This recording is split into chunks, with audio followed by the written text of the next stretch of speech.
Pop quiz time. Name a Supreme Court case other than Roe versus Wade. If you got through the 5th grade, perhaps Brown v. Board of Education springs to mind? Good answer. How about Bush v. Gore?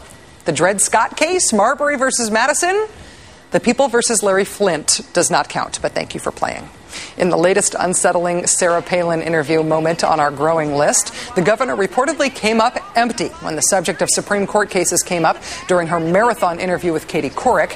CBS has not yet aired this moment of the interview, but Politico's Jonathan Martin, citing a McCain campaign aide, writes this, quote, "It came in response to a question about Supreme Court decisions. After noting Roe versus Wade, Palin was apparently unable to discuss any major court cases."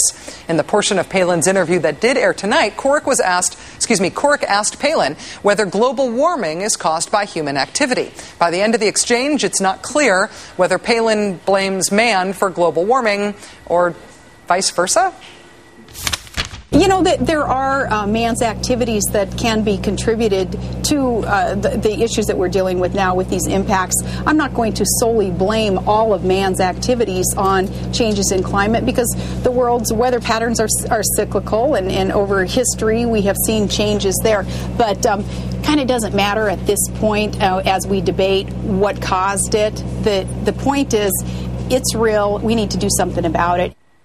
But if it's caused by man-made activity, don't we need to know that to know what we should stop doing if we wanted to do something about it?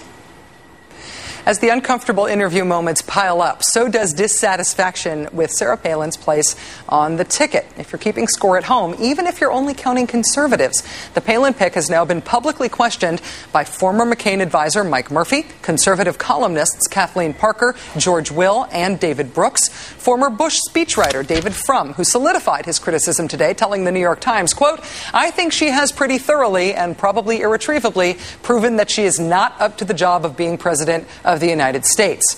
And beyond the right-wing elite, you can toss two more hats into the Palin ought-to-get-out ring." Salon's Joan Walsh writing today, quote, "I believe Palin would be a menace as commander-in-chief, and she's got to get off the GOP ticket." Also, Newsweek's Fareed Zakaria weighed in yesterday saying, quote, "Is it too much to ask that she come to realize that she wants, in that wonderful phrase in American politics, to spend more time with her family?" The question now is, has Sarah Palin doomed the Republican ticket? Or is the Sarah Palin pile-on an unlikely advantage for John McCain, a way to lower expectations so much that everyone will call it a win for Palin on Thursday if she manages not to curse, throw up, or fall down at the vice presidential debate? Joining us now is Anna Marie Cox, who's the Washington editor of Radar and a Time magazine contributor. Hi, Anna. Nice to see you. Hey, Rachel. Does Sarah Palin maybe win here, or at least win on Thursday, because expectations are going to be so low for that debate? I think that's a real possibility, although I have to say I'm holding out hope that she comes out for the debate, and as she responded to a hard question from Katie Couric, she just remains silent the entire time. We could be like the John Cage memorial debate. And I think that actually that would be a sort of street theater that the American people might learn from. Well, I wonder, though. I mean, she could do street theater. She could also just fail really, really spectacularly. I think of this as the Eddie the Eagle phenomenon, like, or the Jamaican bobsled team. Like, you're so obviously failing that people sort of root for you because you're so bad at it. Is it possible that could happen? I think that there is a certain percentage of the Republican base that probably feels that way and that probably feels sort of protective of her. Mm-hmm. But I wanted to say something about the columnist that you've cited that are saying that she should get off of the ticket. It's not like these people suddenly woke up and discovered their moral conscience. These are pretty hard right Republicans. And I think that more than anything else, they're coming out against Palin shows that McCain still doesn't have control over the party. And there's still like a deep division between McCain himself and the party faithful. I wonder at the top, at least. Well, do you think that they are maybe trying to help McCain by telling him to kick her off the ticket in a way? Is it a strategic advice? You know, I hear these kinds of theories about the McCain people, and I know the McCain strategists. Okay, like this is like that's chess. They're playing checkers. Okay, I mean, I think that while it may turn out to be good for them, there is not any sense that I get that they gamed it out that way, that they actually planned that far ahead in order to make it work. I think that for better or for worse, in these last weeks of the campaign, we're seeing flashes of what I guess we have to call the old John McCain, although I feel like that should be trademarked or something. And I think we're seeing some just really shoot from the hip, I guess is the word, erratic would be another word, moves by the candidate. We have seen transcripts to an interview that Sarah Palin did with the radio talk show host Hugh Hewitt.